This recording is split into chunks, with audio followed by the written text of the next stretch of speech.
The people and the team in the startup is the single most important qualitative criteria a potential investor will evaluate. When a business is nothing more than a small collection of individuals and sometimes just one or two founders with an idea, the VC's evaluation will focus on the team. In particular, the VC may delve deeply into the backgrounds of the founders for clues about their effectiveness on executing on a particular idea. The important thing to note here is that VCs understand that ideas are not proprietary. In fact, VCs assume that if an idea turns out to be a good one, there'll be many other founders and companies that will be created to pursue that idea. So for the VC, the question becomes, why back this specific team versus all the other teams that might show up to execute this idea?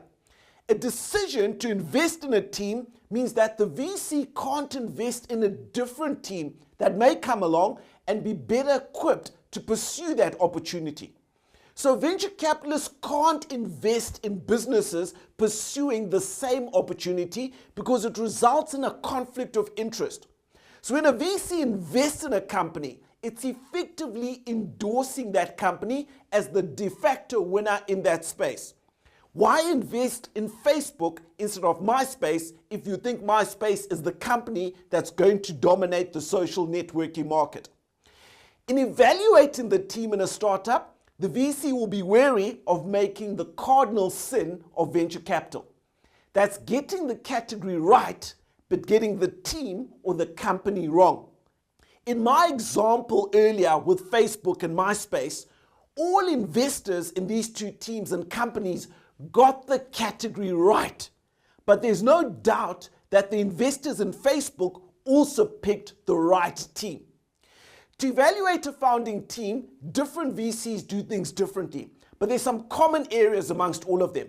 First, what's the unique skill set, the background, the experience that led the founding team to pursue this idea?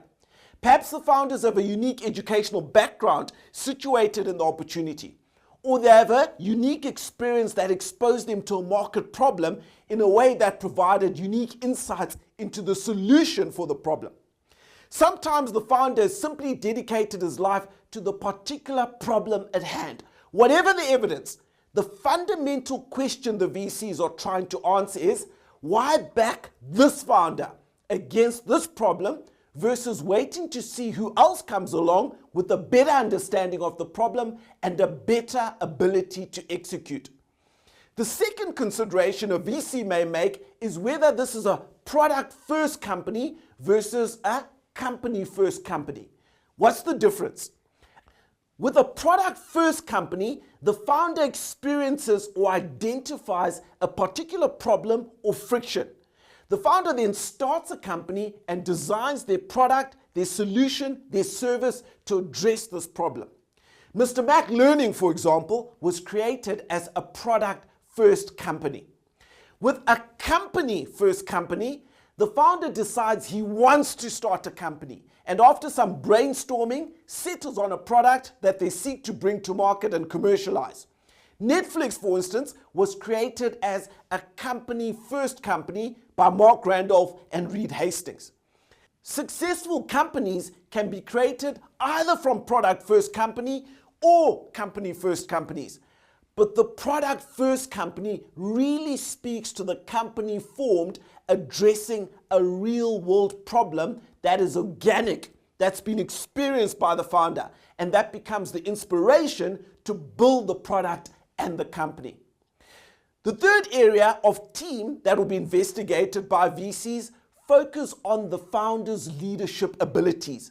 VCs will try and determine whether the founder will be able to create a compelling story around the company's mission so that they can attract talent to be employed within the company. Further, the founder has to be able to attract customers to buy the product, has to attract customers to distribute the product, and eventually other VCs to fund the business beyond the initial founding round. Can the founder explain his vision in such a way that causes others to want to join this mission? And will the founder do whatever it takes and refuse to quit when the going gets tough? And the going does get tough in all startups. Ultimately, what all of these evaluations confirm is that ideas are not proprietary, and they're not likely to determine success or failure in a startup company.